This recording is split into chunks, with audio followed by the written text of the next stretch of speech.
एक्वापोलिस Holmes welfare association द्वारा annual general meeting का आयोजन D8/702 अंसल सुशांत एक्वापोलिस NH24 गाजियाबाद में की गई। इस मौके पर उपस्थित होम बायर्स को संस्था के सदस्यों ने लोगों को कोर्ट में चल रही लीगल कार्रवाई की जानकारी दी, ताकि आपसी बातचीत से संगठित होम्स बायर में विश्वास पैदा किया जा सके और जल्द से जल्द सभी होम बायर्स को अपना अपना आशियाना प्राप्त हो। देखिए हमारी खास खबर में। ये भी बताना चाहूँगा आपको कि जितनी भी सुनवाई हो रही है, हमारा वकील हर सुनवाई में होम बायर्स को रिप्रेजेंट कर रहा है। ऐसा नहीं कि हम कह रहे हैं उनको कि एक हियरिंग में जाइए, 2 हियरिंग में जाइए। हमने उन्हें कहा है कि आप हर हियरिंग में एक होम बायर्स का पक्ष रखना आपका ज़रूरी है। और अभी हमारी जितनी बातचीत हुई है, अब आरपी भी हमें सीरियसली लेना शुरू कर रहे हैं, क्योंकि भाई हमने कहा है कि अगर किसी भी तरह की परेशानी आ रही है आपको लाइसेंसिंग में या कुछ में, तो आप हमसे शेयर कीजिए। लेकिन होम बायर्स का एक अलग एंटिटी दिखने लग गया है। इसका फ़ायदा अब ये होने लग गया है कि जितने भी बोगस एप्लीकेशंस लग के जो टाइम बढ़ता जा रहा था, लोग टाइम बढ़ा रहे थे, अब उनको थोड़ी परेशानी होने लग गई है, क्योंकि हमारे जो वकील हैं वो कन्फ्रंट करने लग गए हैं, पूछने लग गए हैं कि सर अब इसका क्या रोल है। लास्ट हियरिंग जो 18 को हुई थी, उसमें भी जो लोगों ने रिक्वेस्ट किया था, ये कटरा वालों ने और APIL, उन्होंने एक नए लेटर लगाने की कोशिश की थी, लेकिन कन्फ्रंट करने के बाद उनको पुराने ही एप्लीकेशंस के ऊपर 10-10 हज़ार रुपये का पेनल्टी लगा है। मतलब जज ने अब बेंच ने अब ये बात बताना शुरू कर दिया है कि आप इस चीज़ को लिंगर ऑन नहीं कर सकते, और यही हमारी अभी जीत है। जो हमने लीगल जब से अपॉइंट किया हुआ है, वो आरपी के साथ साथ वो भी प्रेजेंट होते हैं, और वो चाहते हैं कि होम बायर्स का जो ग्रीवांसेस हैं 15 साल 12 साल 10 साल से जो बैठे हुए हैं हम लोग इस आशा में कि हमें मकान मिल जाएगा, उस चीज़ के ऊपर डिस्कशन हो सके और उस चीज़ के ऊपर बेसिकली केस को ले जाया जा सके। तो होम बायर्स का प्रॉस्पेक्ट सुनने के लिए बेंच तैयार हो रहा है, और होम बायर्स का जो ग्रीव्स है, जो परेशानियां हैं, सुन के अब जज को भी समझ में आ रहा है कि भाई अब ये लोग सबसे ज़्यादा भुक्तभोगी हैं, परेशान हैं, इनको तंग किया जा रहा है। इसके साथ साथ मैं ये भी बताना चाहूँगा आपको कि जितनी भी सुनवाई हो रही है, हमारा वकील हर सुनवाई में होम बायर्स को रिप्रेजेंट कर रहा है। कुल मिला के ये है कि अब पॉजिटिविटी की तरफ हम बढ़ रहे हैं, तो हमें फुल स्ट्रेंथ से पॉजिटिविटी की तरफ बढ़ना है। आज की सभा में आए हुए सभी सदस्यों का मैं हार्दिक अभिनंदन करता हूँ, और बड़ी खुशी ये लग रही है कि जो हमने शुरुआत S3B के सिर्फ जन्मेवाला के मेंबरों से की थी, वो पहले S3B पूरा टाउन हुआ, उसके बाद ये पूरी कॉलोनी के जितने भी पीड़ित आदमी हैं, जो दुखी आदमी हैं, सारे जो आए हुए हैं सब दुखी है, सबकी अंदर की आवाज़ सुन के बड़ा दुख भी होता है। उनमें से एक मैं भी हूँ, जबकि मेरा यहाँ मकान नहीं है, पर मैं इसलिए दुखी हूँ कि कहीं अन्याय हो रहा होता तो मेरे को अच्छा नहीं लगता। जहाँ तक बात आती है अभी इंश्योरेंसी की, हमारे इतने कस्टमर हैं, 450-500 कस्टमर हैं, इन्होंने इतनी यातनाएं सहने के बावजूद भी कोई NCLT में नहीं गया। उसने यही सोच के कि यार ये आदमी कल नहीं परसों मिल जाएगा, ये इंश्योरेंसी में गया आपस की लड़ाई की वजह से। हम तो एक चीटी की तरह हैं, आगे जो पैसे वाले हैं उनके पास मैन पावर भी है, पैसा भी है, और पॉलिटिकल कंट्रोल भी है, रिसोर्सेज भी है। हमारे पास सिर्फ एक ही चीज़ है, स्ट्रेंथ, जो हम अपनी इकट्ठी मिलकर स्ट्रेंथ आगे जाके दिखा सके, प्रोटेस्ट कर सके, कुछ भी कर सके, अपनी बात को एक सामूहिक तरीके से कर सके। वो मैं अभी भी चाहूँगा, जैसे अभी थोड़ी देर पहले बात हुई है कि अभी संगठित करिए सबको। एक भाई साहब ने कहा कि आप मेंबरशिप दोबारा खोलिए। मेंबरशिप का पैसा देने का मतलब ये नहीं है कि हम आपको पैसा देने के लिए इकट्ठे कर रहे हैं, हम आपको संगठित करके अपनी लड़ाई आगे लड़ना चाहते हैं। ये लड़ाई तभी आगे कामयाब होगी जब हम सभी संगठित होंगे। हमारे कुछ साथी कह रहे थे जी बैंक के लोन की इंस्टॉलमेंट, भाई साहब ऐसा है, आपने मेरे क्वेश्चन का आंसर आपकी जनता ने ही दे दिया यहीं पे। एक कोऑपरेटिव सोसाइटी है हमारी, हमने अपने मेंबरों को लोन दिया है, उनकी 26,16,000 रुपए की ऑल इंक्लूड 2 BHK की हमने बुकिंग कराई है उस टाइम पे। मेरे ख्याल से 1,00,000-2,00,000 रुपए सस्ती ही होगी। इसलिए हमारा मकसद था कि हमारे अपने कस्टमरों को, अपने मेंबरों को सस्ते रेट पे मकान मिले और वो अपना घर का आशियाना यहाँ बसा। जब एसोसिएशन की पहली मीटिंग यहाँ पे हुई थी, एसोसिएशन से भी पहले जब हम यहाँ संगठित हो रहे थे, उस टाइम पे मैंने कहा था कि हम मकान लेने के लिए लड़ाई लड़ेंगे, किसी को पैसा चाहिए तो भैया जाके आगे बात कर लें। वही चीज आज भी कामयाब है। थोड़ी देर पहले कहा पैसा, हम पैसा लेने के लिए नहीं, सब मकान लेने के लिए बैठे। कोई प्रॉपर्टी डीलर नहीं है कि आज लिया कल बेच दिया। ना मैं उसको प्रॉफिट में देखता हूँ, ना उसको नुकसान में देखता हूँ, क्योंकि हमने रहने के लिए लिया है। दुख तो होता है कि टावर खड़ा है पर नहीं बन पाया। अब ये एक टावर नहीं है, अब ये पूरी कॉलोनी के जितने भी टावर है, इसकी बसावट को देखना है हमने, कैसे सुलझाना है। एक भाई साहब ने बोला कि जी और एसोसिएशन को भी इकट्ठा करने के लिए देखो जी, इसके लिए आप लोगों को वॉलेंटरी आगे आना पड़ेगा, अपना नेट सर्कल आगे बढ़ाना पड़ेगा, नेटवर्क बढ़ाना पड़ेगा, तब काम होगा। पर उसकी वजह से ये काम प्रोसीडिंग ना रह जाए। हमारे सत्य जी ने बड़ी अच्छे तरीके से जो कोर्ट की प्रोसीडिंग जो यहाँ पे व्याख्यान किया है, मेरा बड़ा अच्छा लगा कि जो आज टीम मैंने तैयार की थी, वो टीम आज मेरे से भी अच्छा काम कर रही है। तो मेरे को बड़ा अच्छा लगा इस चीज का। इसलिए आज मैं शुरू से ही जो बैठा हुआ था, मैंने कहा मैं लास्ट में इनको मैंने रिक्वेस्ट की, मैं लास्ट में बोलूंगा, क्योंकि मैंने ये जो टीम तैयार की है इसमें कुछ नरम गरम भी होता रहता है, ऐसी बात नहीं है। क्योंकि सब कोई पेड़ कोई नहीं है यहाँ पे, आपकी नहीं है, आपका ही मकान है, इनका ही मकान है। ये नहीं है कि इनको गुस्सा नहीं आ सकता, गुस्सा हर एक को आ सकता है, गलत बात में गुस्सा आ सकता है कभी, पर बड़े छोटे को आपस में इग्नोर करके जो है ना इसको खत्म किया जा सकता है। अपने अपना एक ही मोटो तैयार करना कि हमारे मकान कैसे बने। पहले 1-1.5 साल हमारा एनसीएमटी की जो ये होती है, क्या नाम है, सीओसी की मीटिंग्स, जो हमारे आईआरपी थे, उनकी प्रोसीडिंग चली।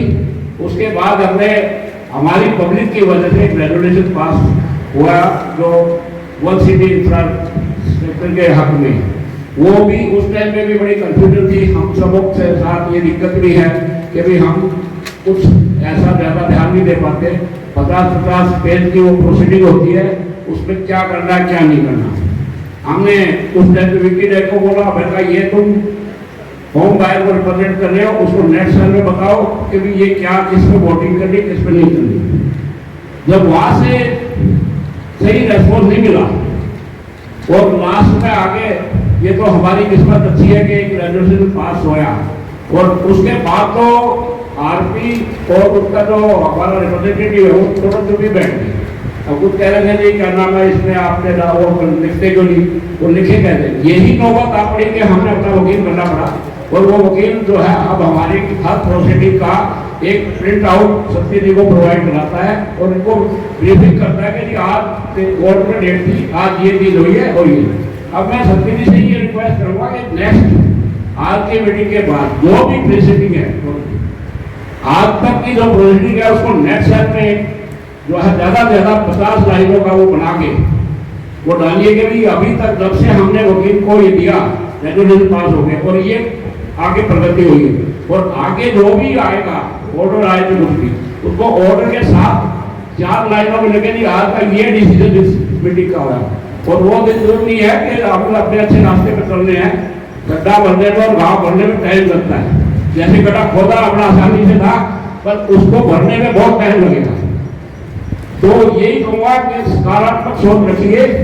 दुखी है, हम भी दुखी है, पैसा है हमारी लाइफ का एक पार्ट है, पैसा कमाते हैं, बड़ी मेहनत से कमाते हैं। एक दूसरे को शक्ति नजर से मत देखिए। अगर इनके कंधों में भार दिया है, अगर इन्होंने आपके पैसे से चाय भी पी ली है, तो वो भी एक अच्छा लंगर समझ के रोटी के भी लंगर समझ के इन्होंने पी है।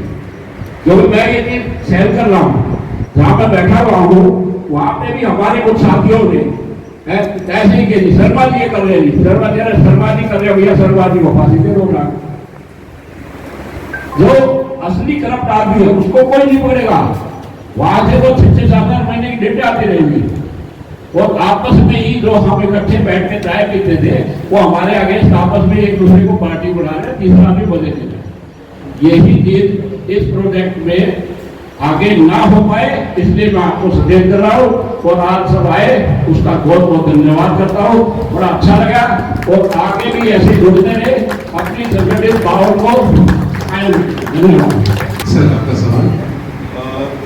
मैं क्रोनोलॉजी समझना चाहता हूँ। मिस्टर जैन को लाइसेंस मिलना, NCLT और फिर सुप्रीम कोर्ट, क्या इन तीनों का कोई वो है कि पहले ये होगा फिर ये होगा फिर ये होगा? एक पार्ट ये। दूसरा पार्ट, मिस्टर जैन को लाइसेंस मिलने में आपको प्रॉब्लम कहाँ आ रही? सर तीनों में कोई रिलेशन नहीं है। सबसे पहले तो आप ये समझिए NCLT अलग अथॉरिटी, लाइसेंसिंग के लिए GDA है जो अलग अथॉरिटी है, सुप्रीम कोर्ट अलग अथॉरिटी। सर प्रॉब्लम यहाँ आ रही है कि GDA अभी भी अंसल को सिर्फ रिकॉग्नाइज कर रहा है as a land owner, as a project owner. वहां प्रॉब्लम ये आ रही है कि अभी तक अब COC में 6-7 महीने पहले जब हमने पास करके मिस्टर जैन को अथॉरिटी दी तो उनको मिला है, 2 बार गए हैं, तो उस दौरान डायरेक्टर 2 चेंज हुए। अब जो डायरेक्टर आए हैं वो फुल फ्लेज आए हुए हैं और लंबी ड्यूरेशन के लिए हैं। अब हम जो अप्रोच करेंगे, जो सारे केस का डिटेल वगैरह सारा जाएगा, तो हम लोगों का ये मानना है कि लाइसेंसिंग थोड़ी प्रोसेस पास होगी। आप GDA में किससे मिल रहे हैं? अभी मिले नहीं है सर, बातचीत हो रही है मिलने की मिस्टर राजेश कुमार सिंह। सर हम लोग आप लोग का पहले शुक्रिया अदा करते हैं कि आप लोग बड़े लीगली इस चीज़ को परस्यू कर रहे हैं, फॉलो कर रहे हैं। दूसरी चीज़ ये है कि हम फास्ट ट्रैक कोर्ट की क्या गठन या fast disposal of the case, क्योंकि NCLT में भी एक दूसरे क्रिएटर खड़े आ गए, ये आ गए, वो आ गए, कुछ ना कुछ ऑब्जेक्शन बनते जा रहा है। और जो यहाँ मैं भी जब से आ रहा हूँ काफ़ी दिनों से, पीपल आर गेटिंग ओल्ड और एक फैक्चुअल स्टेटमेंट ये भी बन रहा है कि लोगों के बच्चे, हम सब के बच्चे हैं, दे आर बेसिकली शोक, हमारी जनरेशन का पैसा लगा हुआ है तो मेरे कॉलेज स्किल है। दूसरी चीज़ ये है कि सर अभी आपने कहा 124 फ्लैट अनसोल्ड हैं और 60-65 लाख का एक फ्लैट जाता है, तो 60 लाख के हिसाब से 1200 होगी, करीब 60-75 करोड़ 80 करोड़ का। तीसरी चीज़ ये है कि क्या हमें 75 करोड़ या 80 करोड़ या 100 करोड़ आ जाता है, ये जिस दिन एक पूरा ऑर्डर आएगा, मतलब हमें we are on the right track, there is no doubt about it, there is no other way out also, there is no other way out. मेरा हम्बल कंडीशन ये है कि क्या हम चीज़ों को, जैसे अब कई चीज़ों में कोई डिस्पोजल या फास्ट ट्रैक कोर्ट या अगली डिस्पोजल हियरिंग और मतलब एक कंक्लूजन जो भी हो उसकी तरफ भी हम लोग थोड़ा सा मेहनत करें और कोशिश करें। सर इसका जो प्रोसेस है सर, जहाँ तक कि मुझे पता है, आप लोगों को पता है तो प्लीज़ मुझे गाइड कीजिए कि NCLT, NCLAT और सुप्रीम कोर्ट के अलावा मुझे कोई फास्ट ट्रैक कोर्ट नया बबल जो दे रहे हैं मुझे आज पता नहीं। सर जुडिशियरी जो हमारे सिस्टम है ना सर, मैं बहुत ही होश आवाज में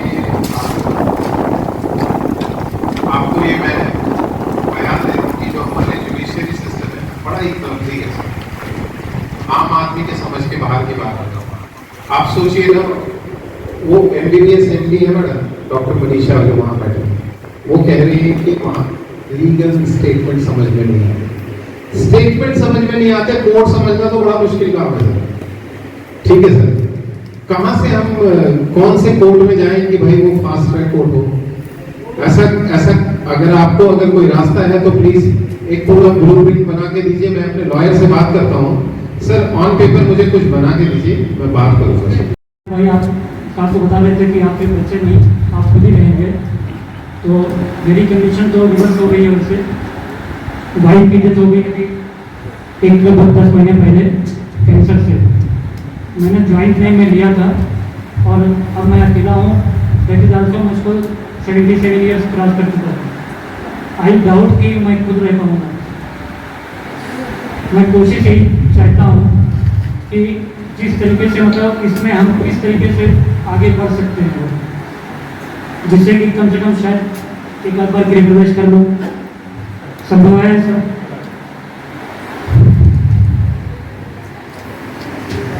सबसे पहले तो सॉरी सर ये सुनकर आपके लड़ने के बारे में। दूसरा ये है सर कि मैं यकीन मानिए मैं सिर्फ ये बात कहने के लिए नहीं कह रहा हूँ, मैं आपको अपनी कहानी बताता हूँ सर, सिर्फ 1 मिनट लूंगा सर। जब ये मैंने मकान बुक किया तो मेरी शादी हुई थी नहीं गई।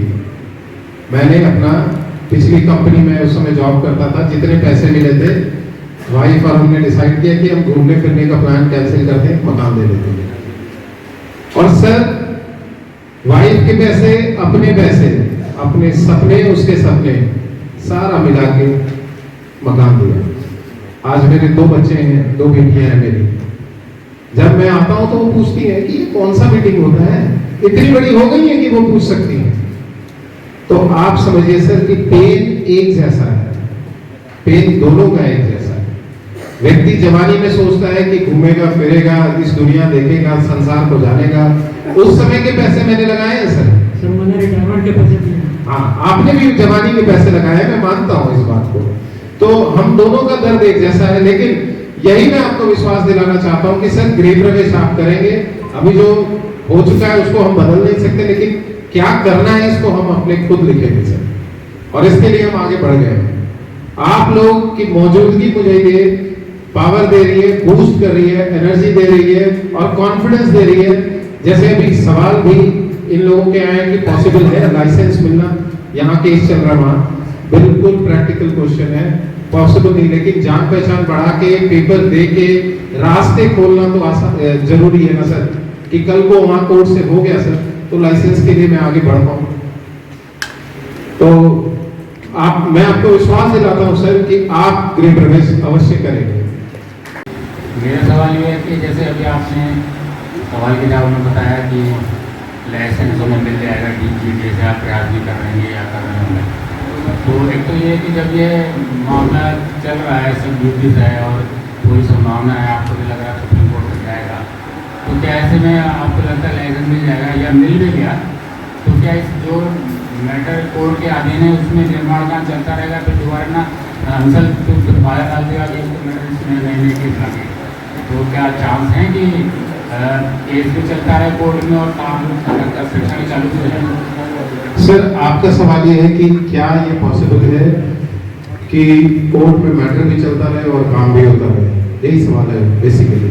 हाँ, ऐसा हो सकता है, कोई प्रॉब्लम नहीं है सर। अगर लाइसेंस उनको मिल जाता है यानी ऑथराइजेशन मिल जाता है कि आप कंस्ट्रक्शन कर सकते हैं तो चल सकता है। वो अंसल बाधा डाल रहा है काम रोकने के लिए, तो जब एक बार ये मैटर कोर्ट में जा चुका है या जाएगा अंसल डायरेक्ट नहीं डालना सर, अंसल अपने माउथ पीसेस के जरिए, अलग अलग पार्टीज के जरिए इसमें बीच में घुसने की कोशिश कर रहा है। देखिए वो जो हर्डल्स डाल रहे हैं सर, उनको कोर्ट में उसी हिसाब से कॉर्नर किया जा रहा है। अगर GBA लाइसेंस इनको रिन्यू कर देती है मिस्टर जैन को, वन ग्रुप को, तो इसका मतलब GDA ने अप्रूवल दे दिया कि ओके आप इसमें कंस्ट्रक्शन करने जा रहे हैं, तभी लाइसेंस मिलेगा। तो ये मैटर जो कोर्ट के अधीन है, कोर्ट में चलते चलते GBA लाइसेंस दे देगा? सर कोर्ट NCLT में वन ग्रुप भी खड़ा है सर। दो तरह है सर, या तो कोर्ट ऑर्डर करेगा तब तो उसको डेलीब्रेशन में ये की अप्रूवल देनी ही पड़ेगी, या फिर कोर्ट साइमल्टेनियसली उसको करेगा। ये प्रोसीडिंग तो चल ही रही है, इन बिटवीन आप इसको लाइसेंस दीजिए, वो करें, सारा सब जुडिशरी है। मेरा नाम है ललित कुमार। हाँ, और फ्लैट का नंबर है S3B0503। कब बुक किया था आपने? 2013 में किया था मेरे पापा ने, मेरे फादर ने। अटेंडेंस जरूर लगा के जाएं। अभी कितने साल और आपको इसका पैसा देना है जो आप अभी टोटल ईयर तो जब ये 20 साल का था लोन वैसे तो और अब बैंक की तरफ से जो रेपो रेट होता है या इंटरेस्ट रेट होता है वो बढ़ रहा है, तो बैंक EMI तो बढ़ा नहीं सकता, तो उसने मेरी टाइमिंग बढ़ा दी है। तो अभी आज की डेट में 27 साल है वो, मतलब 20 साल का लोन मेरा 27 साल का हो चुका है। आपको उम्मीद है फ्लैट मिलेगा जिस हिसाब से आपको उम्मीद है कि अब शर्मा जी हैं, देखो उम्मीद तो है। हाँ जी, मेरा नाम नवीन कुमार है। मेरा फ्लैट ये S3B0402 बुक किया था आपने? ये 10 साल से ज़्यादा हो गया, 10-12 साल से आता अच्छा, है। आपको टाइम दिया गया था, वो कितने साल का दिया गया था, तैयार होकर मिल जाएगा? वो तो 2015-16 के अंदर हमारा कंप्लीशन था, जो एग्रीमेंट था उसके अंदर मिल जाना चाहिए था हमें तब तक। हाँ जी, यानी लगभग 9 साल होने को आ रहे हाँ हैं। हाँ, उससे डबल समय हो गया। हाँ जी, हाँ जी, उससे तो ज़्यादा। अभी ये जो संस्था बनी है, काम कर रही है, क्या उम्मीदें लगती हैं आपको? सही काम कर रही है? कोशिश है, अब एसोसिएशन काम कर रही है, अभी लीगल प्रोसीडिंग है, टाइम उसमें लगता है। और कुछ उम्मीदें हैं इनसे? हाँ, उम्मीद है, तभी हम यहाँ पर हैं, इनके साथ हैं। कुछ उम्मीद है? हाँ, क्योंकि अगर एसोसिएशन नहीं होगी, अलग अलग करने से तो कोई फ़ायदा होता नहीं है। जब तक संगठन नहीं बनेगा तब तक उससे कुछ होगा नहीं। संगठित होना चाहिए। हाँ, संगठित होना बहुत ज़रूरी है, तो इसीलिए मैं यहाँ पर हूँ। विश्वास है कि हमें कुछ मिलेगा, बट ग्राउंड रियलिटी देख के तो लगता है कि लड़ाई बहुत लंबी है और बहुत टाइम इसमें लगेगा। और हम काफ़ी देर से वेट कर रहे हैं, मतलब अभी हम जॉब में थे जब हमने बुक किया था, अब रिटायर भी हो गए हैं। पूरी जॉब का हमने पैसा यहाँ लगा दिया है और अब हमारे पास रिटायरमेंट के बाद कोई पैसे नहीं था। जो बच्चों को सबको पता होता है कि पेरेंट्स को मिलता है रिटायरमेंट के बाद पैसे, वो हम बच्चों को कोई खुशी नहीं दे पाए, ना मकान दे पाए, ना हम पैसा दे पाए उनको। तो इस वजह से हम बहुत नाराज़ हैं। हमारी सरकार से ये दरख्वास्त है, क्योंकि यूपी में हम योगी जी की ये सरकार है, हम योगी जी से ये दरख्वास्त करना चाहते हैं कि आप हमें थोड़ा सा सपोर्ट दीजिए। आपके लिए कोई बड़ा काम नहीं है, हम ये चाहते हैं कि जैसे हम आगे बढ़ रहे हैं, आगे हमें जो परेशानियां आ रही हैं, हमें वो परेशानियां ना आए और हमें सपोर्ट मिले और हमें मकान मिले रहने के लिए। I am doctor Manisha Chawla. My flat number is D090802। Doctor, ये जो फ्लैट है, कितने समय के लिए आपको कहा था कि आपको पोजीशन देने की बात हुई थी? फ्लैट बुक किया था? हमारी बुकिंग है, मेरे ख्याल 2007 की बुकिंग है हम लोगों की। आज 2024 हो गया है, 17 साल हो गया है। जब टाइम कितने समय का दिया था पोजीशन? हमको टाइम तो 5 साल का दिया गया था कि विद इन 3 to 4 years मिल जाएगा। कितने साल हो गए अब तक? 7 से लगा लीजिए, आज 24-15 साल होने जा रहे हैं, 17 साल। एंड हमसे डिमांड भी, हम भी थोड़ा सा परेशान हुए थे। 2017-18 के बाद कोई डिमांड नहीं आई थी इनकी, 16 के बाद। अच्छा, लोन पैसा लेके आप लोग दे रहे हो? नहीं, मैं लोन पे नहीं हूँ, मैं सेल्फ फाइनेंस्ड है। तो फिर भी आपको समय पर मकान तो नहीं मिल पाया ना? नहीं, हम किराए पे रह रहे हैं, क्या किया जाए। अब सर्विस क्लास पीपल हैं, कोई ऐसा तो है नहीं कि अपना मकान ले लेंगे या बिजनेस में, ऐसा तो कुछ नहीं इतना है। पैसा सब लगा दिया? ऑब्वियसली सब सेल्फ फाइनेंस्ड है, तो जितनी सैलरी बचती है सारी इसी में लगा दी हमने। गवर्नमेंट से कुछ बोलना चाहोगे? गवर्नमेंट से यही है, उम्मीद करना चाहेंगे कि the government should support us, जितना मैक्सिमम GDA कर सकती है। NCLT से क्लियरेंस से लाइसेंस चाहिए। योगी जी जहाँ इतना उद्धार कर रहे हैं, अगर जो हम जैसे होम बायर्स का भी उद्धार कर देंगे, so will be thankful, we are looking towards them. Umesh Kapuria, flat number क्या है? B2 GF02। सर, बुक कब कराया था आपने फ्लैट? मैंने जी कराया था 2006 में। 6 में? कितना हाँ, समय? 18 साल हो गए। समय कितना दिया था आपको? हाँ जी? पोजीशन का कितना समय दिया? उन्होंने ये कहा था 3-4 साल में मिल जाएगा। कितने साल आपको? टोटल 18 साल। 18 साल हो गए जी। मैं जवान था, मैं बुढ़ा हो गया हूँ। उम्मीद है कुछ सर आपको? मुझे उम्मीद नहीं है जी। नहीं, इस हिसाब से कुछ तो बोलना चाहोगे? योगी सरकार का राज है यहाँ पर? नहीं। योगी जी से उम्मीद है। उम्मीद है? अगर दोबारा कांग्रेस आ गई तो फिर तो उम्मीद नहीं है। योगी जी से उम्मीद है? योगी जी से ही उम्मीद है सिर्फ। योगी की सरकार भी 10 साल हो गए, कितने साल हो गए योगी जी के? नहीं, योगी जी तो अभी 40 साल चलेंगे। 40 साल चलेंगे। हाँ, अगर आ गए तो अभी फ्लैट मिल जाएगा। फ्लैट मिल जाएगा? हाँ। तो बड़ी अच्छी बात बोल रहे हैं आप, कुछ बोलना चाहोगे? मैं डॉक्टर गुरुदेव हूँ। मेरा B2B में फ्लैट है और मैंने 2011 में बुकिंग कराई थी। और इशू ये है कि बड़ा कॉम्प्लिकेटेड मैटर है। ओनर्स कौन है, लाइसेंस किसी और को मिला हुआ है, तो सर, आगे किसी और को ट्रांसफ़र होना है। खिचड़ी पकाई किसने है? कौन पका रहा है सारी खिचड़ी? कौन दिक्कत कर रहा है? दिक्कत सभी मिलके कर रहे हैं। जो भी होम बायर एक तरफ है, वो बेचारे वो भिखारी बने हुए हैं और बाकी सारे उसको मजे ले रहे हैं। मेन गलती किसकी है? मेन ये सब मिले हुए हैं, बाकी सब लोग ना, ये जो लैंड ओनर है वो मिला हुआ है, जो बना रहा है वो मिले हुए हैं, और ये सब मिलजुल के अलग अलग स्कीमें बना के और आर्टिफिशियल चीज़ें दिखा के और आम आदमी के पैसे को गबन कर रहे हैं, समझो। सरकार को इसमें देखना चाहिए, योगी जी को, मोदी जी को और जो मिनिस्ट्री है। एंड आई थिंक इसका अगर जल्दी सॉल्यूशन करना है, they have to bring some ordinance, some law parliament में पास होएगा या स्टेट लेजिस्लेचर में कि भाई इस चीज़ के बदले में अब ये अल्टरनेट रास्ता है, बिकॉज कोर्ट का रास्ता बहुत लंबा है, ईयर्स लेगा और जब तक लोग मर जाएंगे, है ना। बच्चे बोलेंगे अभी क्या करें, पापा के पैसे गए तो गए, हम अपना जान देखें। तो जब तक ये कोई लॉ लेके नहीं आएंगे, ऑर्डिनेंस लेके नहीं आएंगे कि इस चीज़ का ये शॉर्टकट है और इस तरीके से हम गरीब को बचा सकते हैं, तब तक इसका सॉल्यूशन जल्दी होने वाला नहीं है। सर फ्लेक्सिबिलिटी की बात कर रहे हैं, कानून में काफ़ी फ्लेक्सिबिलिटी है, लोग जो जानकार है वो फ़ायदा उठाता है, जो नहीं जानता वो दुखी रहता है। इसमें कानून क्या करेगा? हमने अब जो IRP है हमारा, उनसे कहा था कि हमें हैंड ओवर कर दो प्रोजेक्ट को, हम खुद ही पूरा कर लेंगे, खुद ही फाइनेंस कर लेंगे, खुद ही सब कुछ कर लेंगे, पर लॉ में ये प्रावधान ही नहीं है। NCLT कानून जो मोदी सरकार ने बनाया है, उसके पीछे हर चोर, हर बिल्डर, हर वो कंपनी जो गबन कर रही है, वो उसका आश्रय लेके आम जनता को बेवकूफ़ बना रही है। ये मेरे ख्याल से अभी तक मोदी जी को पता भी नहीं है कि ग्राउंड लेवल पे क्या हो रहा है। इसी प्रोजेक्ट में अभी कम से कम 200-300 करोड़ की पैदा है और 100 करोड़ तो बायस ने देने हैं। उसी से अगर मुझे मान लो दे दे प्रोजेक्ट, मैं इसी से 100 करोड़ पैदा कर दूंगा, इसी प्रोजेक्ट को कंप्लीट भी कर दूंगा, पर वो पॉसिबल नहीं है क्योंकि जब तक NCLT का ऑर्डर नहीं होगा, NCLT के बाद NCLT चला जाएगा बिल्डर, उसके बाद सुप्रीम कोर्ट चला जाएगा। तो सुप्रीम कोर्ट ने जब ऑर्डर करना है, ओनरशिप हमारे नाम पे, RP के नाम पे ट्रांसफ़र जब तक नहीं होगी, तब तक GDA ना लाइसेंस देगा ना कुछ करेगा, तब तक। अब मैंने 2004 में बुकिंग कराई थी, आज 20 साल हो गए। बच्चे कॉलेज में फर्स्ट ईयर में थे, ये सोचा था कि वहाँ शिफ्ट हो जाएंगे।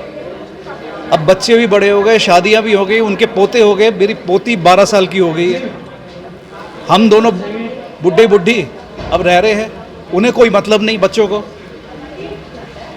हमें तो सिर्फ ये है कि हमारे सामने फ्लैट मिल जाए ताकि इसका कोई भुगतान हो जाए, वरना तो ये तो गंगा नहाए।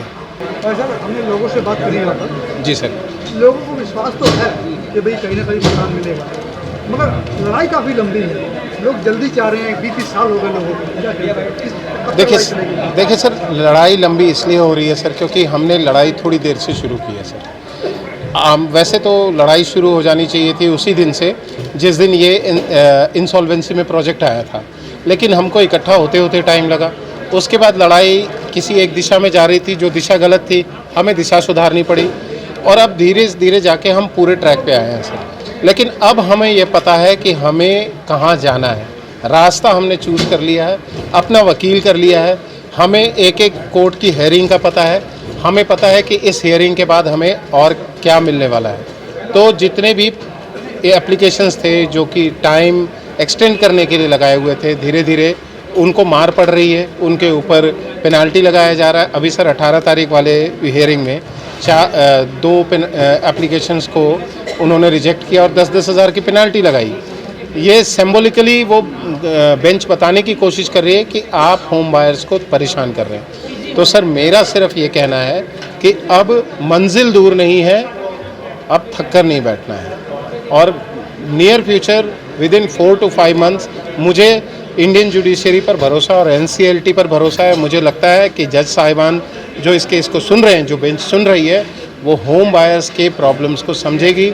80 साल 90 साल के लोग मीटिंग्स में आ रहे हैं कि कुछ एक्सपायर हो गए, कुछ फॉक्ट हो गए, किन्हीं के बच्चे आ रहे हैं, कुछ जो 80 साल के वो कह रहे हैं क्या हम देख पाएंगे। तो ये सारा चीज़ जब उन तक पहुंचेगा तो उन्हें पता लगेगा कि कितना पेन है जो बायर्स के दिल में है। तो कहीं ना कहीं जब ये चीज़ें सामने आएंगी तो जुडिशरी भी हमारा पक्ष लेगा सर। लड़ाई सर लंबी चल रही है, आपने 1 साल के बाद दोबारा मीटिंग कर रहे हो, अभी आपने कहा 3-3 महीने में मीटिंग होनी चाहिए, ये भी कहीं ना कहीं कारण बनता है? सर बिल्कुल, देखिए सर हम मीटिंग्स पहले करना चाह रहे थे, लेकिन हमारे बहुत सारे लोग ना दिल्ली के बॉर्डर के बाहर से आते हैं। आपको पता है 2-3 महीने पहले किसान आंदोलन था, सारे बॉर्डर्स बंद थे, तो उस समय हम फरवरी में कोशिश कर रहे थे। ये एक एनुअल जनरल मीटिंग थी हमारी, साल में एक मीटिंग जो हम करते हैं, लेकिन अब क्योंकि हमें पता है कि प्रोसेस कोर्ट में भी फास्ट हो गया, तो हमें मिलना पड़ेगा, बार बार मिलना पड़ेगा और जितनी जल्दी हो सके मिलना पड़ेगा। तो इसलिए हमने अब घोषणा की है कि हम क्वार्टर में मिलेंगे और अब हम प्लानिंग भी अपनी चेंजेस कर करके और हम प्रदर्शन करना या हमें अगर अर्बन डेवलपमेंट मिनिस्ट्री से बात करनी हो या कोई पर्टिकुलर ऑर्गेनाइजेशन से बात करनी हो, हम इसके लिए जल्दी मिलेंगे और जल्दी लोगों के साथ खड़े मिलेंगे। तो सुप्रीम कोर्ट की बात कर रहे हो, आपको लगता है आखिर लड़ाई सुप्रीम कोर्ट है, वहाँ से कुछ ना कुछ फैसला होगा सुप्रीम कोर्ट पहुँच जाता है? सर सुप्रीम कोर्ट तो सर आखिरी आसरा है हर भारतीय का, हर जो व्यक्ति जो लॉ को मानता है, संविधान में जो अपनी श्रद्धा रखता है, विश्वास रखता है, सर सुप्रीम कोर्ट उसके लिए एक ऐसी जगह है जहां उसको छाया मिलती ही मिलती है। और हम अपनी एसोसिएशन ही नहीं, कोई एक आदमी अगर अपनी प्रॉब्लम लेके जाता है ना, सुप्रीम कोर्ट उसे भी सुनता है। तो सर सुप्रीम कोर्ट हमें पता है कि हमें हमारा पक्ष सुनेगा और हमारे पक्ष के हिसाब से वो सर हमें रिलीफ देगा सर, और हमारे मकान दिलाने में मदद ज़रूर करेगा सर। अच्छा, कानून में फ्लेक्सिबिलिटी काफ़ी है, इसके कारण ये सारी चीज़ें तरह होती हैं जो सर अब मैं कानूनविद तो हूँ नहीं, लेकिन हाँ आप सही कह रहे हैं सर कि बहुत सारे लूप होल्स हैं, बहुत सारी ऐसे कानून के समझ के लोग हैं जो इसका फ़ायदा उठा ले जाते हैं। लेकिन देखिए सर, सत्य को पराजित नहीं कर सकता व्यक्ति, चाहे कोई भी कानून आ जाए। परेशान जरूर कर सकता है थोड़े समय के लिए, लेकिन सत्य पराजित नहीं हो सकता सर। इसीलिए सत्य में वो जयते लिखा है सर, सदा सत्य की ही विजय होगी। और क्योंकि हमारे साथ सच्चाई है सर, हम होम बायर्स हैं, हमने पैसे दिए हैं, हमारी कहीं कोई गलती नहीं है, हमने इंतज़ार भी बहुत किया है, तो और हम कुछ नहीं चाहते, हम अपना मकान चाहते हैं और यही सत्य है सर।